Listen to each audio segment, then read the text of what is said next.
Assalamualaikum warahmatullahi wabarakatuh.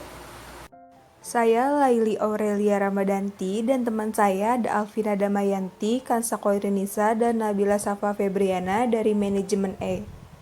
Saya akan menjelaskan tentang Decision Support System. Pendukung keputusan dalam bisnis. Manajemen strategis itu umumnya dewan direksi dan komite eksekutif yang terdiri dari CEO dan eksekutif atas. Mereka juga mengawasi kinerja strategis organisasi dan arah keseluruhannya dalam lingkungan publik, ekonomi, dan bisnis yang kompetitif. Manajemen taktis. Mereka juga mengalokasikan sumber daya dan mengawasi kinerja subunit organisasi mereka, termasuk departemen, divisi, tim proses, tim proyek, dan kelompok kejar lainnya. Manajemen operasional. Anggota tim mandiri atau manajemen mengembangkan rencana jangka pendek seperti jadwal produksi mingguan. Mereka mengarahkan penggunaan sumber daya dan kinerja berdasarkan prosedur dan sesuai dengan anggaran dan jadwal yang mereka tetapkan untuk tim tersebut dan kelompok kerja lainnya di organisasi. Informasi yang digunakan dalam pengambilan keputusan dianggap berkualitas apabila telah memiliki 3 dimensi. Yang pertama, dimensi waktu, ada ketepatan waktu, kekinian, frekuensi, periode waktu. Yang kedua, dimensi isi, ada keakuratan, relevansi, kelengkapan, keringkasan, cakupan, kinerja. Yang ketiga, dimensi bentuk, ada kejelasan, rinci, urutan, presentasi, dan media. Selanjutnya, ada tren pendukung keputusan. Itu ada kecerdasan bisnis. Di dalam kecerdasan bisnis ada sistem pendukung keputusan, sistem manajemen keputusan, pemrosesan analisis secara online, penambangan data, dan sistem informasi manajemen. Selanjutnya, ada 4 laporan alternatif pelaporan utama. Yang pertama, laporan periodik terjadwal, contohnya laporan analisis penjualan harian, mingguan, dan bulanan. Yang kedua, laporan eksepsi. Misalnya, manajer diberi laporan yang hanya berisikan informasi mengenai pelanggan yang melewati batas kreditnya. Yang ketiga, laporan atas permintaan dan tanggapan. Misalnya, browser web dan bahasa permintaan demand reports and responses memungkinkan manajer di tempat kerja komputer untuk memperoleh tanggapan langsung dan mendapatkan laporan tertentu sebagai hasil dari permintaan informasi yang mereka butuhkan. Jadi, manajer tidak harus menunggu laporan periodik untuk tidak sesuai yang dijadwalkan. Yang keempat, ada push reporting. Informasi didorong ke manajer di tempat kerja berjaringan. Jadi, banyak perusahaan yang sedang menggunakan software penyiaran web atau webcasting untuk menyiarkan laporan secara selektif dan informasi lainnya ke komputer berjaringan milik para manajer atau pakar melalui internet perusahaan. Selanjutnya, menurut Michael S. Scott Morton dan Peter G. Wekin, MCLO 1998, sistem pendukung keputusan adalah sistem penghasil informasi yang ditunjukkan pada suatu masalah yang harus dibuat oleh manajer. Model pengambilan keputusan yang pertama ada intelijen, pengumpulan informasi untuk mengidentifikasikan permasalahan. Yang kedua, desain, tahap perancangan solusi dalam bentuk alternatif pemecahan masalah. Yang ketiga, ada choice, tahap memilih dari solusi dari alternatif-alternatif yang disediakan. Yang keempat, ada implementation, tahap melaksanakan keputusan dan melaporkan hasilnya. Penggunaan sistem pendukung keputusan. Yang pertama, analisis jika maka. Aktivitasnya mengamati bagaimana perubahan terhadap variabel tertentu mempengaruhi variabel lainnya. Contohnya, bagaimana jika kita memotong biaya iklan sebesar 10%, apa yang akan terjadi pada penjualan. Yang kedua, analisis sensitivitas. Aktivitasnya itu mengamati bagaimana perubahan yang berulang-ulang pada satu variabel mempengaruhi variabel lainnya. Contohnya, mari kita potong biaya iklan sebanyak 100 secara berulang-ulang agar kita dapat melihat hubungannya dengan penjualan.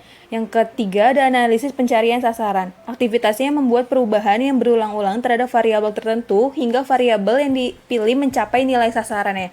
Contohnya, mari kita naikkan iklan hingga penjualan mencapai 1 juta. Yang terakhir, ada analisis optimisasi. Aktivitasnya menemukan nilai optimum untuk variabel tertentu yang diberikan pembatas tertentu. Contohnya, berapa jumlah biaya iklan yang terbaik jika kita melihat anggaran dan pilihan media kita. Selanjutnya ada struktur dan komponen DSS. Yang pertama ada subsistem manajemen data, yang kedua ada subsistem manajemen model, yang ketiga antarmuka pengguna, yang keempat pengguna, yang kelima ada subsistem berbasis pengetahuan. Pihak yang berperan dalam pengembangan DSS, yang pertama ada manajer atau pemakai, yang kedua ada penghubung, yang ketiga ada pembangun SPK atau fasilitator, yang keempat ada pendukung teknik. Selanjutnya ada DSS Frontline.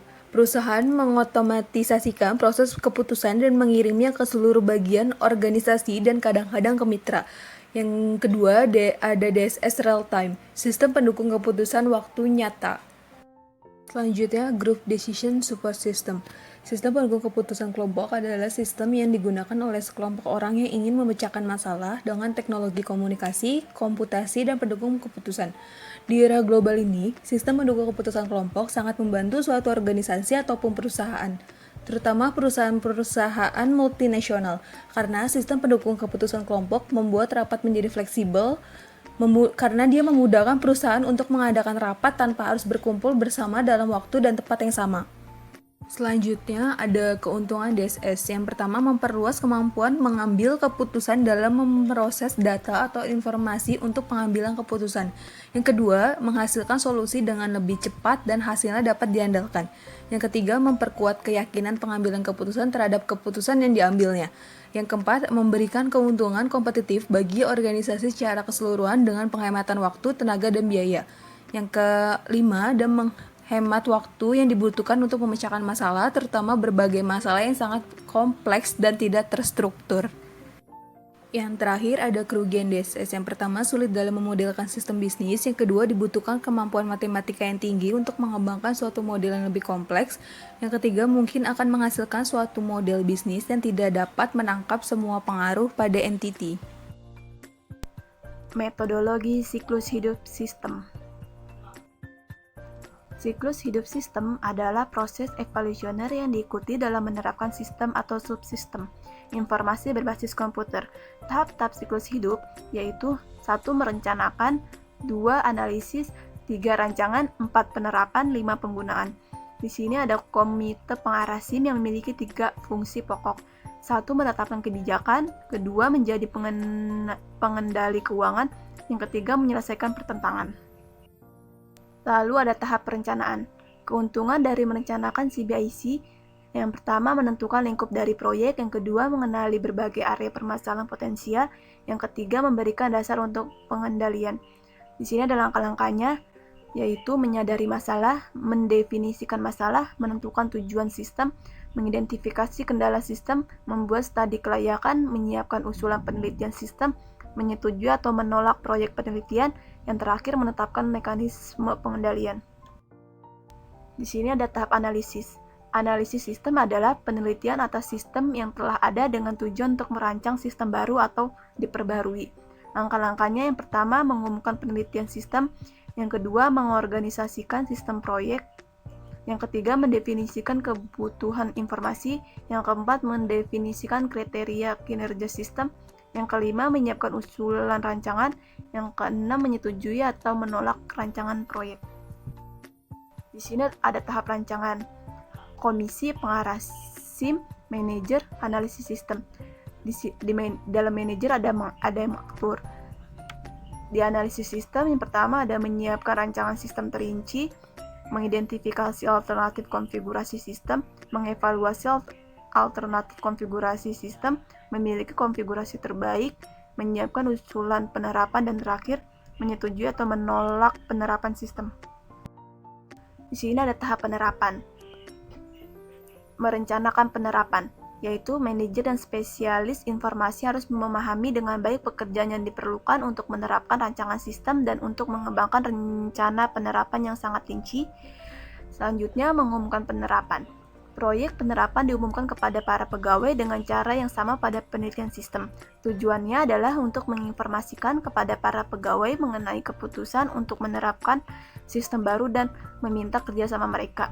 Yang selanjutnya, mendapatkan sumber daya perangkat keras. Rancangan sistem disediakan bagi para pemasok berbagai jenis perangkat keras yang terdapat pada konfigurasi sistem yang disetujui. Yang selanjutnya, mendapatkan sumber daya perangkat lunak.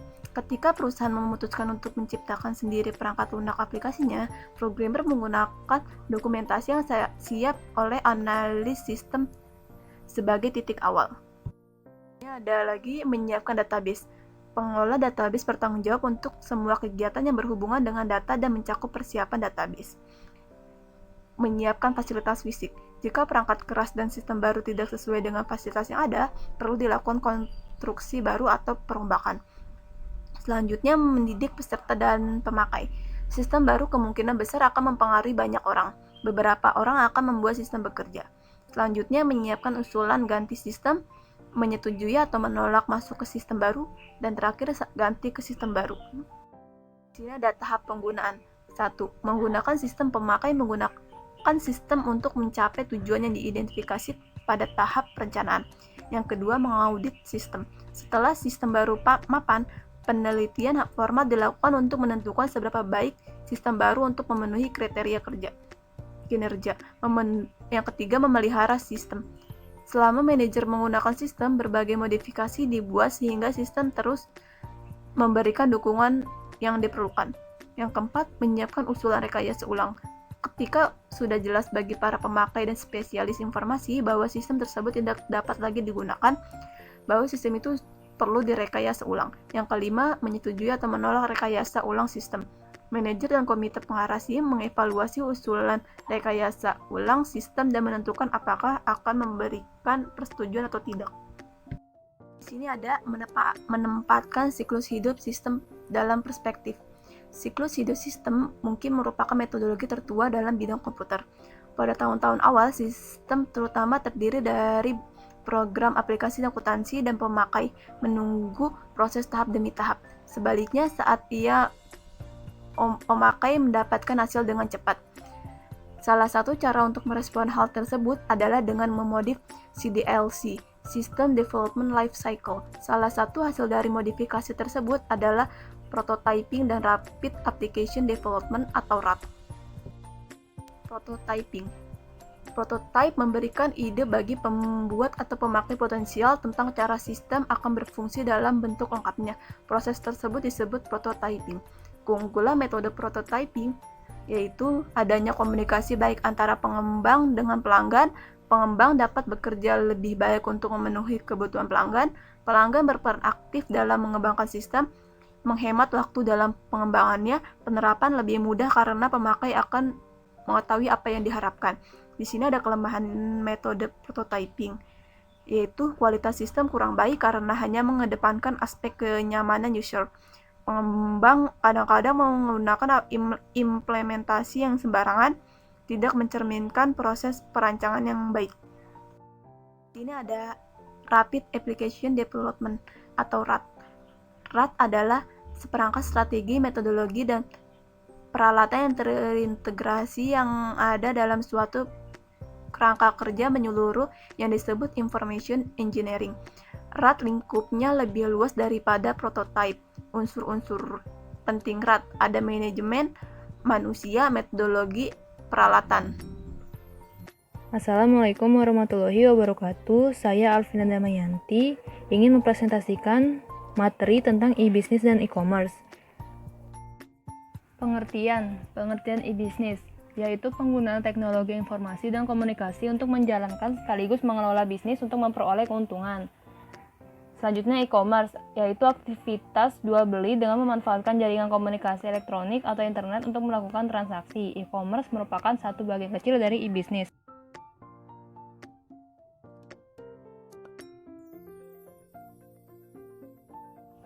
Jenis-jenis e-business dan e-commerce. 1. Business to business, yaitu pelaku bisnis dengan pelaku bisnis lainnya. Misalkan perusahaan A sebagai penjual dan perusahaan B sebagai pembeli. Kedua, collaborative commerce, yaitu para mitra bisnis bekerja sama secara elektronik untuk memenuhi permintaan pelanggan demi keberhasilan jual beli.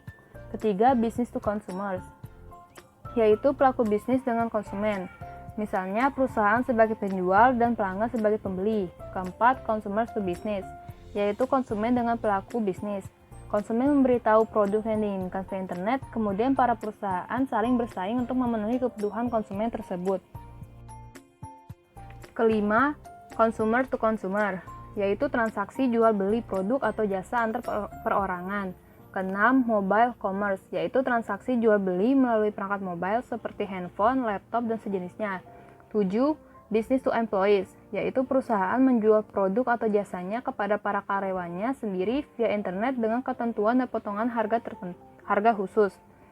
8. Government to citizens, yaitu pemerintah memberikan layanan-layanan via internet kepada masyarakat. 9. Location commerce, yaitu transaksi jual beli melalui perangkat mobile pada wilayah atau lokasi tertentu dengan bantuan GPS. Jenis produk dan jasa dalam transaksi e-commerce. 1. Digital products, yaitu penjualan software, lagu, buku, album foto, layanan updating, perbaikan software, dan sebagainya. Yang kedua, physical products, yaitu penjualan baju, sepatu, jam tangan, dan sebagainya, di mana transaksi dilakukan melalui online tetapi pengiriman barang dilakukan secara fisik. Komponen electric commerce. 1. Infrastruktur TI, yaitu hardware, software, network, ditambah manajemen database. 2. Masyarakat pengguna, yaitu penjual, pembeli, perantara, para ahli TI, para karyawan, dan yang berkepentingan lainnya. 3. Peraturan atau kebijakan, yaitu peraturan pelaksanaan rutin, perlindungan privasi, perpajakan, serta yang terkait dengan hukum bila terjadi penyimpangan atau kerugian. 4. Marketing, yaitu aktivitas pemasaran. 5. Layanan pendukung, yaitu layanan atau order pesanan, proses order, pembayaran, layanan teknologi informasi.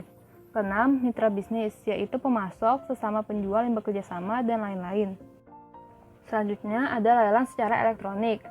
Terbagi menjadi dua. Yang pertama, forward auction, yaitu beroperasi di mana secara online penjual mengumumkan produk yang dilelang dan masing-masing calon pembeli mengajukan nilai penawarannya sampai dengan batas waktu penutupan lelang dan pengumuman penentuan pemenang lelang. Yang kedua, reverse auction, di mana pembeli mengumumkan produk atau jasa yang ingin dibeli yang kemudian ditanggapi oleh para calon pemasok atau penyedia produk atau jasa yang diundang ataupun bebas untuk berlomba mengajukan nilai penawaran pelaksanaan proyek. Terakhir, masalah manajerial dalam e-bisnis dan e-commerce. Yang pertama, yaitu penerapan e-commerce berdampak perubahan yang cukup besar pengaruhnya bagi perusahaan karena banyak mengubah cara-cara bisnis yang biasanya dilakukan secara konvensional atau tidak online. 2. E-commerce memerlukan pengembangan sistem informasi menjadi terintegrasi. 3. Terjadinya kekurangan tenaga pelaksana yang memiliki keahlian lengkap pengoperasian e-commerce. Yang keempat, alasan di atas membuka peluang bagi perusahaan untuk menyerahkan penyelenggaraan e-commerce kepada pihak ketiga atau outsourcing. Sekian. Assalamualaikum warahmatullahi wabarakatuh. Nama saya Hansa Khairunisa. Ingin menjelaskan pertemuan 11 dan 12 yang berjudul Competing with Information Technology.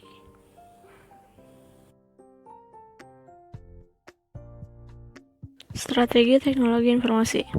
Strategi sistem informasi adalah sistem informasi yang menggunakan teknologi informasi untuk membantu organisasi dalam 3 hal, yaitu memperoleh keunggulan kompetitif, mengurangi kerugian kompetitif, dan memenuhi tujuan strategis perusahaan lainnya.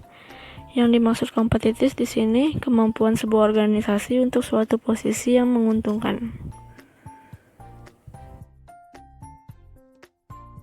Model klasik Michael Porter terbagi menjadi 4. Yang pertama, strategi kepemimpinan dalam biaya, yaitu menjadi produsen produk dan jasa yang berbiaya rendah dalam industri. Yang kedua, strategi inovasi, yaitu menemukan berbagai cara baru untuk melakukan bisnis.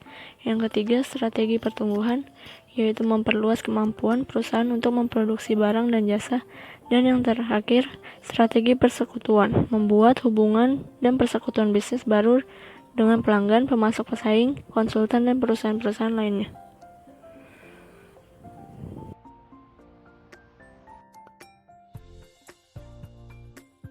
Penggunaan kompetitif strategis. Strategi ini tidak saling eksklusif. Organisasi menggunakan satu, beberapa, atau semua kegiatan yang diberikan bisa ke dalam satu atau lebih kategori strategi bersaing. 5. Kompetitif strategis. Yang pertama itu ada cost leadership, terbagi menjadi 3, yaitu menjadi produsen murah, membantu pemasok atau pelanggan mengurangi biaya, dan meningkatkan biaya pesaing. Yang kedua, differentiation strategi. Ada 2, yaitu membedakan produk suatu perusahaan dari para pesaingnya dan fokus pada segmen tertentu atau pasar bagus. Yang ketiga, innovation strategi, terbagi menjadi 2, yaitu produk yang unik, layanan atau pasar, dan perubahan radikal untuk proses bisnis. Yang keempat, growth strategi, terbagi menjadi 3, yaitu memperluas kapasitas perusahaan untuk memproduksi. Yang kedua, memperluas ke pasar global dan diversifikasi ke produk atau layanan baru. Dan yang terakhir, alliance strategi, yaitu membangun hubungan dan aliansi dengan pelanggan, pemasok, pesaing, konsultan, dan perusahaan lain, dan termasuk merger, akuisisi, usaha bersama, dan perusahaan maya. Strategi kompetitif lainnya ada 5. Yang pertama, mengunci pelanggan dan pemasok, yaitu menghalangi mereka dari beralih ke pesaing. Yang kedua, menciptakan biaya pertukaran, yaitu membuat pelanggan dan pemasok tergantung pada penggunaan inovatif. Dan yang ketiga, meningkatkan halangan untuk masuk, yaitu mencegah atau menunda perusahaan lain memasuki pasar, dan meningkatkan teknologi atau investasi yang dibutuhkan untuk masuk. Yang keempat, meningkatkan kemampuan strategis informasi teknologi, yaitu memanfaatkan peluang strategis ketika mereka muncul, meningkatkan efisiensi operasional bisnis. Yang kelima, meningkatkan investasi dalam teknologi informasi, yaitu mengembangkan produk dan layanan yang tidak akan mungkin tanpa kemampuan teknologi informasi yang kuat. Penggunaan strategi pada teknologi informasi. Perusahaan yang menekankan penggunaan strategi bisnis teknologi informasi akan menggunakannya untuk mendapatkan diferensiasi kompetitif, yaitu produk, service, dan capabilities. Rekayasa ulang proses bisnis terbagi menjadi 3. Yang pertama, pemikiran ulang fundamental dan desain ulang radikal suatu proses bisnis. Yang kedua, pendekatan desain ulang organisasi, yaitu hal penting dari rekayasa ulang. Terus yang ketiga, berusaha untuk mencapai perbaikan dalam biaya, kualitas, dan kecepatan layanan. Peran teknologi informasi ada 3, yaitu meningkatkan komunikasi substansial, dapat meningkatkan efisiensi proses, dan kolaborasi fasilitas. Menjadi perusahaan cerdas atau agility. Agility adalah kemampuan untuk berhasil dalam 3 hal, yaitu berubah dengan cepat, terus membuat segmen pada pasar global. Yang kedua, dengan menjual berkualitas tinggi, kinerja tinggi, konfigurasi produk dan layanan pelanggan. Dan yang terakhir, dengan menggunakan teknologi internet. Keuntungan perusahaan cerdas dan dapat membuat profit di pasar dengan 4 hal, yaitu rentang produk yang luas, ketahanan modal singkat, produk individual, dan ukuran volume yang berubah-ubah. Peran strategi perusahaan cerdas terbagi menjadi 5. Yang pertama, menyajikan produk sebagai solusi untuk masalah pelanggan. Yang kedua, bekerja sama dengan pelanggan, pemasok, dan pesaing. Yang ketiga, membawa produk ke pasar dengan cepat dan biaya seefektif mungkin. Yang keempat, bisa melewati perubahan dan ketidakpastian. Dan yang terakhir, memperkirakan dampak pada orang dan pengetahuan yang mereka miliki.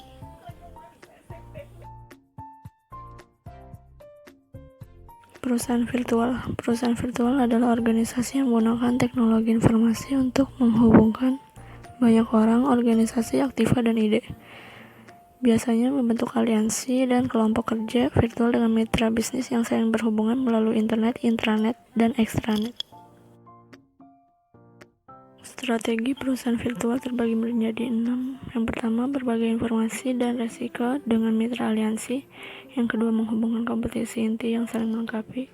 Yang ketiga, mengurangi konsep tugas dengan saling berbagi. Yang keempat, meningkatkan cakupan fasilitas dan pasar. Yang kelima, meningkatkan akses ke pasar baru dan berbagai pasar atau loyalitas pelanggan. Dan yang terakhir, melakukan migrasi dari menjual produk ke menjual solusi.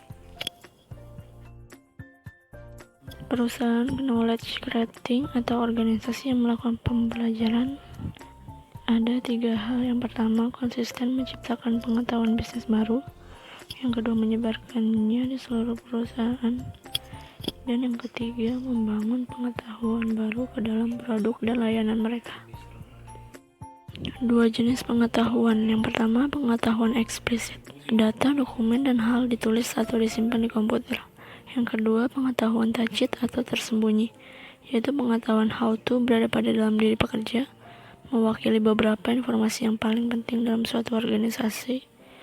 Dan perusahaan knowledge creating membuat pengetahuan tacit bias terbuka untuk yang lain. Sekian penjelasan materi pertemuan 11 dan 12. Keamanan TI, etika dan masyarakat.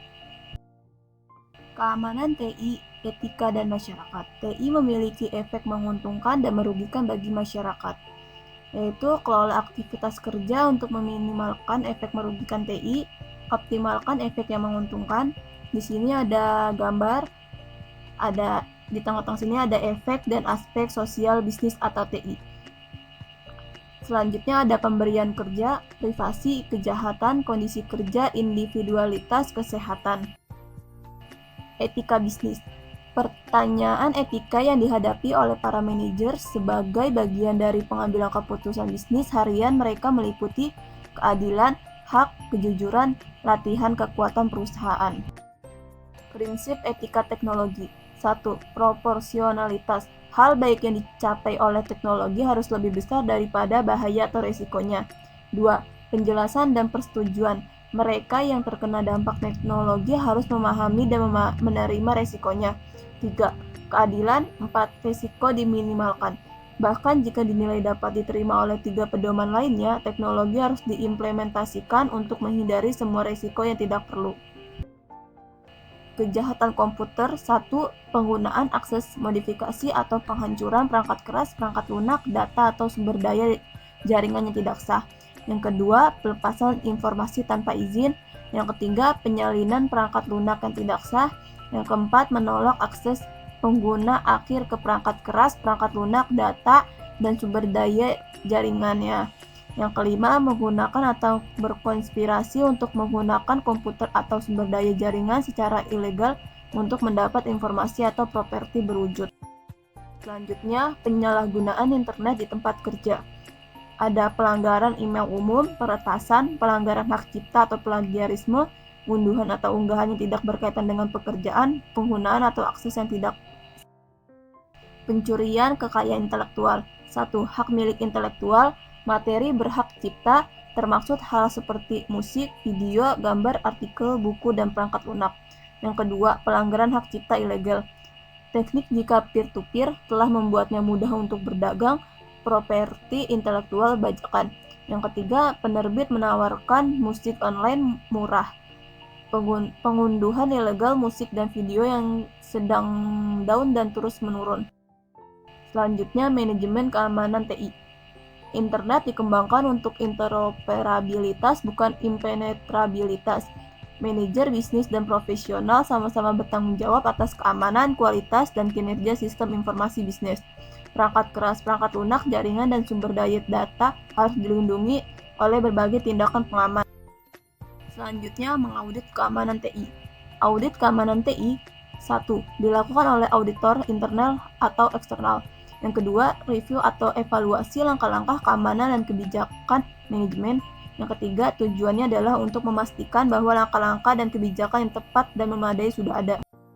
Selanjutnya, penolakan serangan layanan. Serangan penolakan layanan tergantung pada 3 lapisan di sistem komputer jaringan. A. Situs web korban.